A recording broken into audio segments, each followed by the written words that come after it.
Selamat pagi, hari ini kita akan belajar tentang pembuatan laporan pertanggungjawaban keuangan.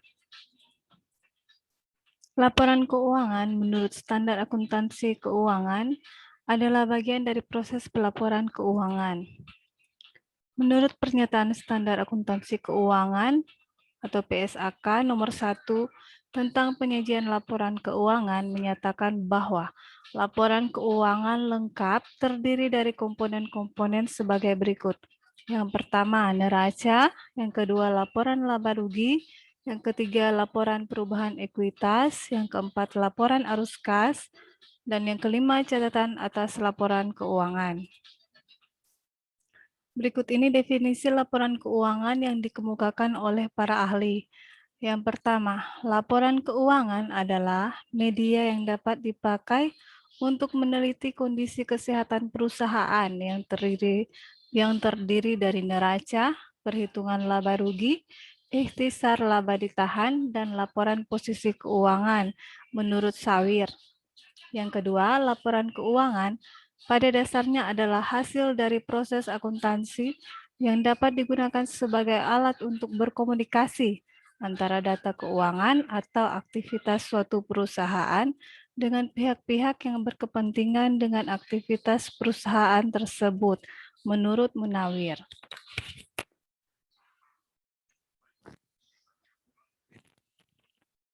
Menurut PSAK nomor 1, tujuan laporan keuangan adalah untuk memberikan informasi tentang posisi keuangan, kinerja, dan arus kas perusahaan yang bermanfaat bagi sebagian besar pengguna laporan yang berguna untuk membuat keputusan ekonomi dan menunjukkan pertanggungjawaban manajemen atas penggunaan sumber daya yang dipercayakan kepada mereka.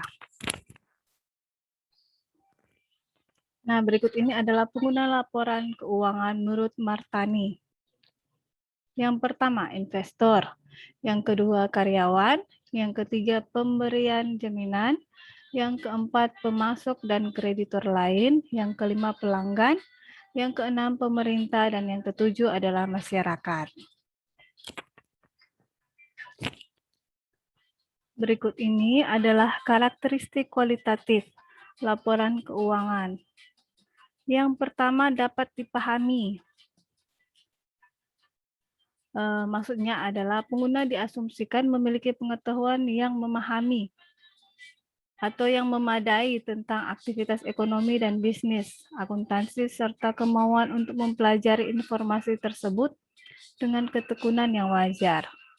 Laporan itu harus informatif, berisi informasi yang disajikan dalam laporan keuangan, dan memudahkan untuk dipahami oleh penggunanya. Kemudian yang kedua, relevan.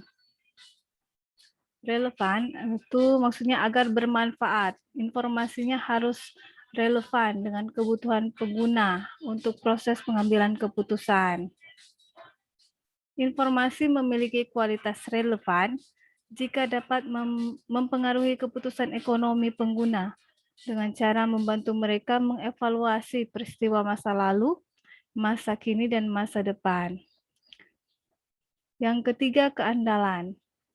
Keandalan informasi memiliki kualitas yang andal jika bebas dari kesalahan material dan bias, serta penyajian secara jujur mengenai hal yang seharusnya disajikan atau yang secara wajar diharapkan dapat disajikan.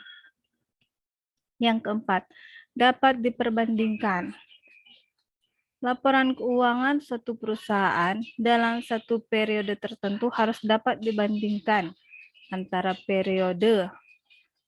periodenya untuk mengidentifikasi kecenderungan posisi dan kinerja keuangan.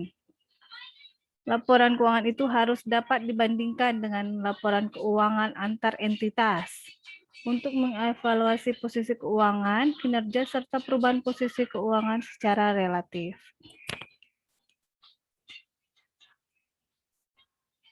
Berikut ini adalah macam-macam laporan keuangan. Yang pertama, laporan posisi keuangan atau neraca. Laporan posisi keuangan adalah laporan yang sistematis dengan tentang aktiva, utang, serta modal dari suatu perusahaan pada suatu saat tertentu. Tujuan laporan posisi keuangan adalah untuk menunjukkan posisi keuangan suatu perusahaan pada suatu tanggal tertentu. Biasanya pada waktu di mana buku-buku ditutup dan ditentukan sisanya pada saat suatu akhir tahun fiskal atau tahun kalender, sehingga laporan posisi keuangan sering disebut dengan balance sheet.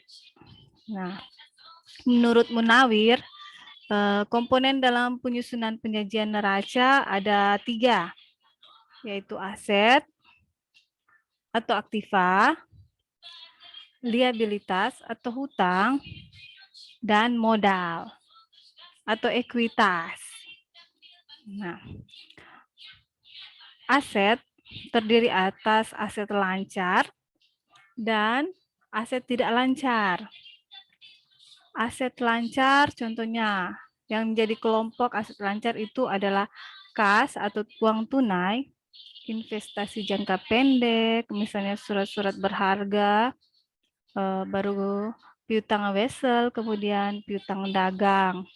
Kemudian ada persediaan, kemudian piutang penghasilan atau penghasilan yang masih harus diterima, dan persekot atau biaya yang dibayar di muka. Kemudian yang termasuk kelompok aset tidak lancar itu adalah investasi jangka panjang, aset tetap yang merupakan kekayaan yang dimiliki perusahaan yang fisiknya tampak atau terlihat. Kemudian aset tetap tidak berwujud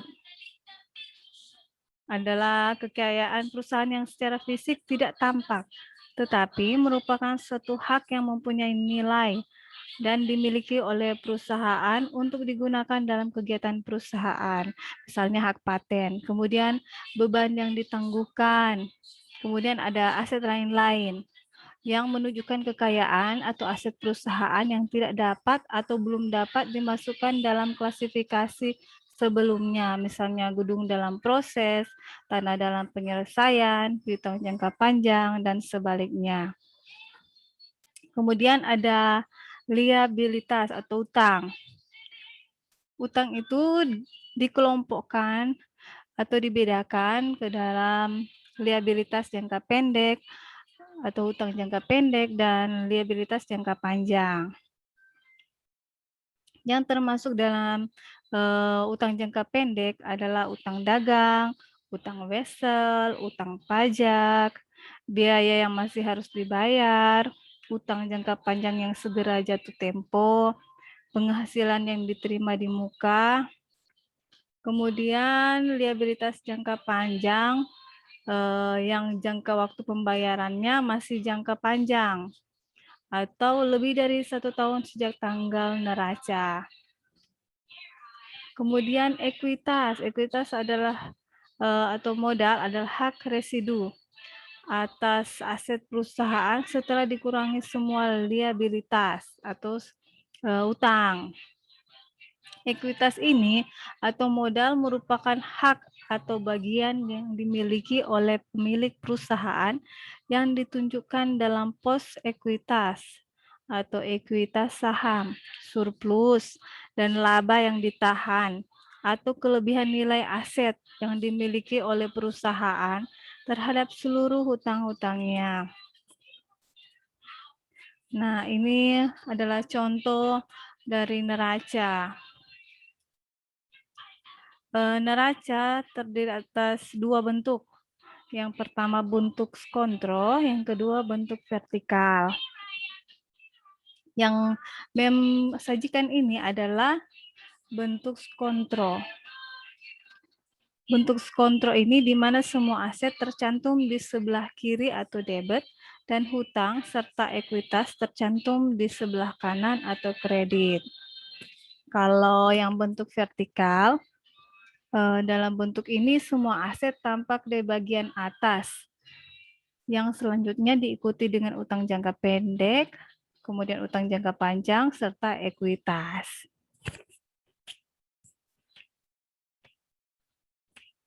Kemudian ada laporan laba rugi. Menurut Munawir, laba rugi itu atau laporan laba rugi sebagai suatu laporan yang sistematis tentang penghasilan, biaya, rugi laba yang diperoleh organisasi suatu perusahaan selama periode tertentu. Dalam laporan laba rugi, terdapat 3 rekening atau 3 akun yang perlu dipahami dengan jelas. Yang pertama, pendapatan, yang kedua beban, yang ketiga laba atau rugi. Pendapatan adalah penghasilan yang timbul dari pelaksanaan aktivitas perusahaan yang biasa dan dikenal dengan sebutan yang berbeda-beda seperti penjualan, penghasilan jasa, bunga, dividen, royal, dan sewa. Beban. Beban adalah pengorbanan yang timbul dalam pelaksanaan aktivitas yang biasa, seperti beban pokok penjualan, beban gaji, beban sewa, beban penyusutan aset tetap, beban asuransi, beban pajak, beban kerugian piutang, dan beban perlengkapan. Kemudian ada laba rugi. Laba terjadi jika pendapatan lebih besar dari beban-beban yang terjadi. Sebaliknya, rugi itu terjadi jika pendapatan itu lebih kecil daripada beban-beban yang terjadi. Untuk perusahaan jasa meliputi pendapatan atau penghasilan, beban operasi, laba operasi, pendapatan lain-lain, beban lain-lain, laba bersih, pajak penghasilan, laba bersih setelah pajak. Nah, laporan laba rugi terdiri atas 2 bentuk juga. Ini adalah contoh laporan laba rugi. 2 bentuknya yaitu yang pertama bentuk single step dan yang kedua bentuk multiple step. Yang Mem sajikan ini adalah bentuk single step. Kalau bentuk single step hanya dikenal laba bersih. Karena dalam bentuk ini semua penghasilan dikurangi beban-beban termasuk pajak dilaporkan sekaligus tanpa dipisah-pisah seperti dalam multiple step. Kalau multiple step dia dipisah-pisah.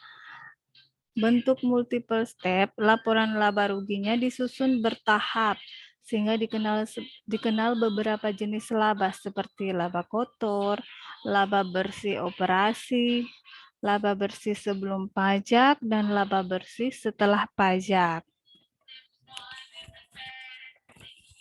Kemudian ada laporan perubahan ekuitas atau modal. Laporan perubahan ekuitas atau laporan perubahan posisi keuangan merupakan suatu laporan yang memuat seluruh kegiatan penanaman modal dan pembiayaannya. Laporan perubahan ekuitas menunjukkan aliran modal kerja serta menunjukkan aliran modal kerja selama periode tertentu dan perubahan modal kerja selama periode yang bersangkutan.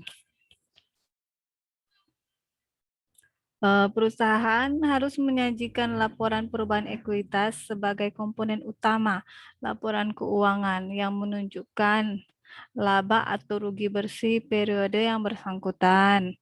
Kemudian setiap pos pendapatan dan beban, keuntungan atau kerugian beserta jumlahnya yang berdasarkan PSAK terkait diakui secara langsung dalam ekuitas. Pengaruh kumulatif dari perubahan kebijakan akuntansi dan perbaikan terhadap kesalahan mendasar sebagaimana diatur dalam PSAK terkait. Kemudian transaksi modal dalam pemilik dan distribusi kepada pemilik. Saldo akumulasi laba atau rugi pada awal dan akhir periode serta perubahannya. Dan rekonsiliasi antara nilai tercatat di masing-masing jenis modal saham, agio, serta cadangan awal dan akhir periode yang mengungkapkan setiap perubahan. Berikut ini adalah contoh laporan perubahan modal. Ada modal awal, laba bersih, pengambilan private, kemudian mendapatkan penanaman modal, dan modal akhir dari pemilik Cantika Salon. Kemudian ada laporan arus kas. Laporan arus kas merupakan ringkasan arus kas selama satu periode. Laporan ini menunjukkan perubahan arus kas yang terjadi karena kegiatan operasi, investasi, dan finansial, sehingga posisi atau saldo kas berubah. Tujuan yang paling utama dari laporan arus kas ini adalah untuk memberikan informasi-informasi yang penting atau yang relevan mengenai penerimaan-penerimaan dan pengeluaran-pengeluaran kas selama periode berjalan. Arus kas melaporkan 3 jenis aktivitas. Yang pertama, arus kas dari aktivitas operasi adalah arus kas dari transaksi yang mempengaruhi laba bersih. Contoh transaksinya mencangkup pembelian dan penjualan barang dagang oleh pengecer atau peritel. Kemudian ada arus kas dari aktivitas investasi. Adalah arus kas dari investasi atau dari transaksi yang mempengaruhi investasi dalam aktiva tidak lancar. Contohnya, seperti penjualan dan pembelian aktiva tetap, seperti peralatan dan bangunan. Kemudian ada arus kas dari aktivitas pendanaan. Ini adalah arus kas dari transaksi yang mempengaruhi ekuitas atau utang perusahaan. Contohnya, meliputi penerbitan atau penarikan sekuritas atau efek ekuitas dan utang. Nah, berikut ini adalah contoh laporan arus kas. Ada arus kas dari aktivitas operasi, kemudian ada arus kas dari aktivitas investasi, kemudian ada arus kas dari aktivitas pendanaan.